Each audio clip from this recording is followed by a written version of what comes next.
예, 더불어민주당 전당대회 돈봉투 의혹의 핵심 피의자인 윤관석 의원이 구속됐습니다. 동시에 영장심사를 같이 받았던 이성만 의원은 구속을 면했는데요. 두 의원의 희비가 엇갈렸습니다. 화면 보시겠습니다.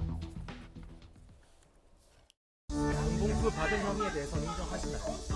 아니, 그걸 제가 인정한 적이 없는데. 캠프에 자금 전달한 거는 인정 안 하시나요? 예, 그거 인정. 심사 앞두고 심령 한마디 부탁드립니다.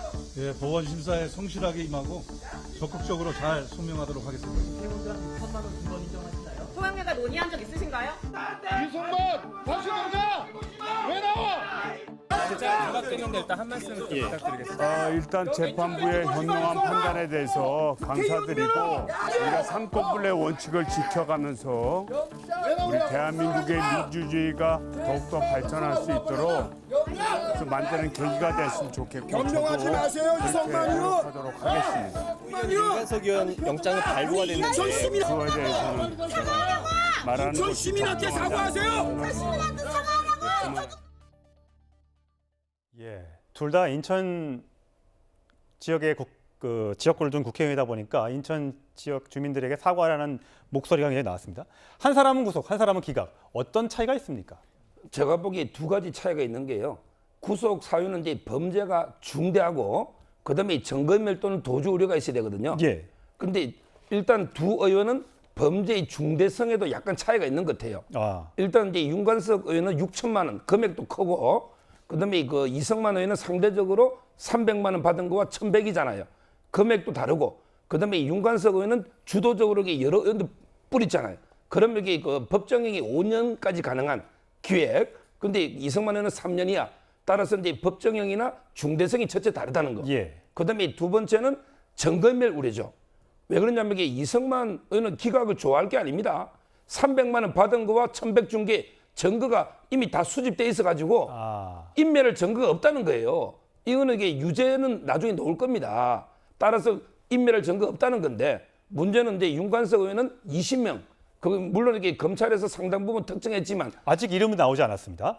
일부는 이게 법정에서 검찰이 공개를 했고 예. 그다음에 일부 언론에서 단독으로 몇 명 이름은 거론했는데 예. 이런 이제 돈 준 한 19명에서 20명 이분들에 대해서는 이게 증거를 인멸할 이런 게 염려가 있다는 거죠. 예. 그래서 이게 두 가지 차이로 구속 여부가 갈라진 겁니다. 예, 20명의 의원에 대해서도 이제 곧 조사가 이루어질 수밖에 없겠죠. 자, 여기에 대해서 민주당과 국민의힘은 이런 반응을 내놨습니다.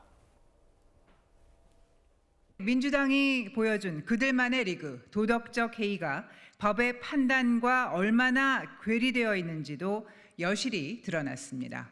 돈봉투 전당대회 의혹에 대한 진실이 밝혀질 시간이 가까워지고 있습니다. 신속하고 철저한 수사를 촉구합니다. 야당에는 추상 같고 여당에는 춘풍 같은 검찰. 편파 수사 중단하고 공정하게 수사하십시오. 황보승희 의원과 김연아 전 의원이 공천 뇌물을 받은 구체적 정황이 드러난 지도 수개월이 지났습니다. 당선된 시구 의원으로부터 쪼개기 후원금을 받았다는 의혹을 받는 태용호 의원은 아예 강감무소식입니다. 검찰이 그동안 야당을 수사한 것처럼 했다면 수십 차례 압수수색을 하고 구속영장을 청구해야 마땅합니다. 자, 윤관석 의원에 대한 구속영장이 발부가 된 것을 보면 자, 반응은 이렇게 엇갈리고 있습니다만 그 이유 이재명 민주당 대표에 대한 구속영장이 다음에 검찰이 청구할 것이다. 여기에 대한 야당의 걱정이 생기는 것이고 국민의힘은 거기에 대한 공세를 펴고 있습니다. 과거 한동훈 법무부 장관이 했던 얘기를 듣고 오시겠습니다. 영업사원이 100만 원짜리 휴대폰을 주인 몰래 아는 사람에게 미리 짜고 10만 원에 판 겁니다. 후불제 뇌물, 할부식 뇌물 방식으로 뇌물이 지급됐습니다. 기업들이 이재명 시장 믿지 못하고 약속한 청탁을 실제로 들어주는 것을 건건히 확인하고 나서야 뇌물을 지급한 것이었습니다. 단군 일의 최대 치적이 아니라 단군 일의 최대 손해라는 말이 어울린다 하겠습니다. 영장 혐의 내용이 참으로 억지스럽습니다. 돈을 버는 것이 시장의 의무도 아니지만 적극 행정을 통해서 5,503억 원을 벌었음에도 더 많이 벌었어야 한다라며 배임죄라고 주장합니다. 검찰은 여전히 환수한 금액이 1,830억이라 우깁니다. 매서운 겨울도 결코 봄을 이길 수 없습니다. 진실의 힘을 믿겠습니다. 예, 지난 2월 달이죠. 대장동 특혜와 성남 FC 후원금 의혹과 관련해서 영장이 청구될 때 한동훈 장관이 국회에 가서 설명을 하고 이재명 대표가 거기에 대해서 얘기하는 장면을 보고 오셨는데 앞으로 백현동 의혹도 있고요. 백현동 개발 특혜 의혹, 그다음에 쌍방울 또 대북 또 성금 의혹 이런 등등이 남아 있는데 여기에 대해서 영장 청구가 8월에 있을 것 같다라는 이제 보도가 나오고 있습니다. 과연 회기 중에 청구할 것인가, 회기가 끝나고 청구할 것인가, 어떤 거에 더 무게를 두세요?